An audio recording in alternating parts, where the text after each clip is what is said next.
मुझे धनबाद से लड़ने की चुनौती अगर प्रिंस खान ने दिया होता तो मैं उसका जवाब देता। तो इसकी धमकी नहीं दे रहे हैं।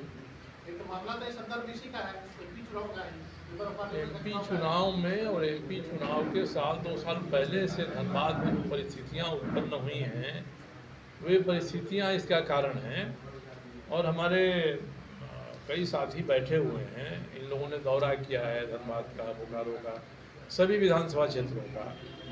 मैं भी जब धमकी मिली कृष्णा अग्रवाल को तो उनसे मिलने गया, उनके साथ खड़ा हुआ, मैं भी घूमा, भ्रमण किया।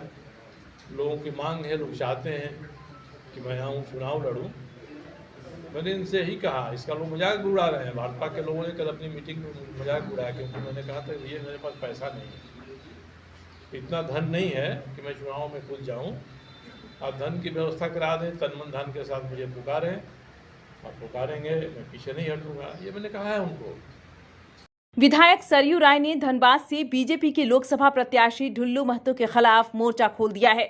अपने रांची आवास में एक संवाददाता सम्मेलन में उन्होंने ढुल्लू महतो के सभी आपराधिक कारनामों की एक एक करके कलई खोली। उन्होंने कहा कि ढुल्लू खुद को ओबीसी का हितैषी बताते हैं, लेकिन उन्होंने सबसे ज्यादा अत्याचार ओबीसी वर्ग के परिवारों के ऊपर ही किए हैं।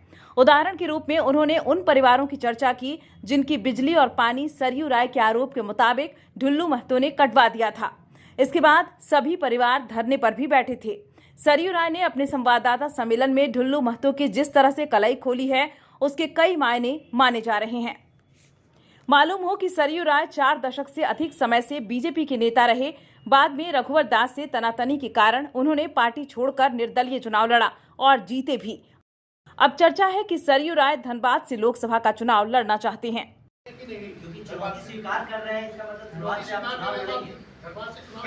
मुझे धनबाद से लड़ने की चुनौती अगर प्रिंस खान ने दिया होता तो मैं उसका जवाब देता।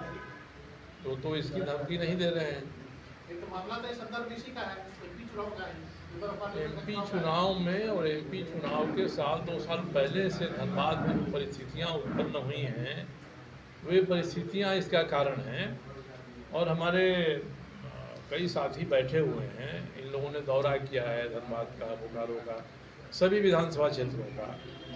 मैं भी जब धमकी मिली कृष्णा अग्रवाल को तो उनसे मिलने गया, उनके साथ खड़ा हुआ, मैं भी घूमा, भ्रमण किया।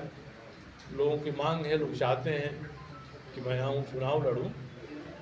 मैंने इनसे ही कहा, इसका लोग मजाक भी उड़ा रहे हैं। भाजपा के लोगों ने कल अपनी मीटिंग में मजाक उड़ाया, क्योंकि मैंने कहा था ये मेरे पास पैसा नहीं है, इतना धन नहीं है कि मैं चुनाव में कूद जाऊं।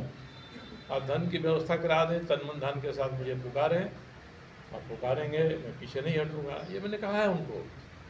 और मैं चाहता हूं कि जो इंडी अलायंस है इसमें ये सीट कांग्रेस को मिली है, और मैंने अपनी बात कांग्रेस के विधायक दल के नेता आलमगीर आलम साहब सहित कई लोगों तक पहुँचाया है। ये सीट आपके कोटे में है, आप हर बार उम्मीदवार खड़ा करते हैं, हर बार उम्मीदवार आपका हारता है, इस बार भी खड़ा करेंगे, हारेगा। आप समर्थन दीजिए। मेरे जैसा कोई व्यक्ति हो या मैं हूँ, आपके यहाँ कोई ऐसा व्यक्ति है तो हम लोग इस सीट को जिता लेंगे। तो इसलिए मैं वहाँ न ना में हूँ न हाँ में हूँ। अब हमारे साथी बैठे हैं और वहाँ भी एक टीम बनी है। ये लोग लोगों से मिल रहे हैं, बात कर रहे हैं, संसाधन के बारे लोग आश्वस्त कर देंगे, मुझे कोई एतराज़ नहीं है। और दूसरा कि मुझे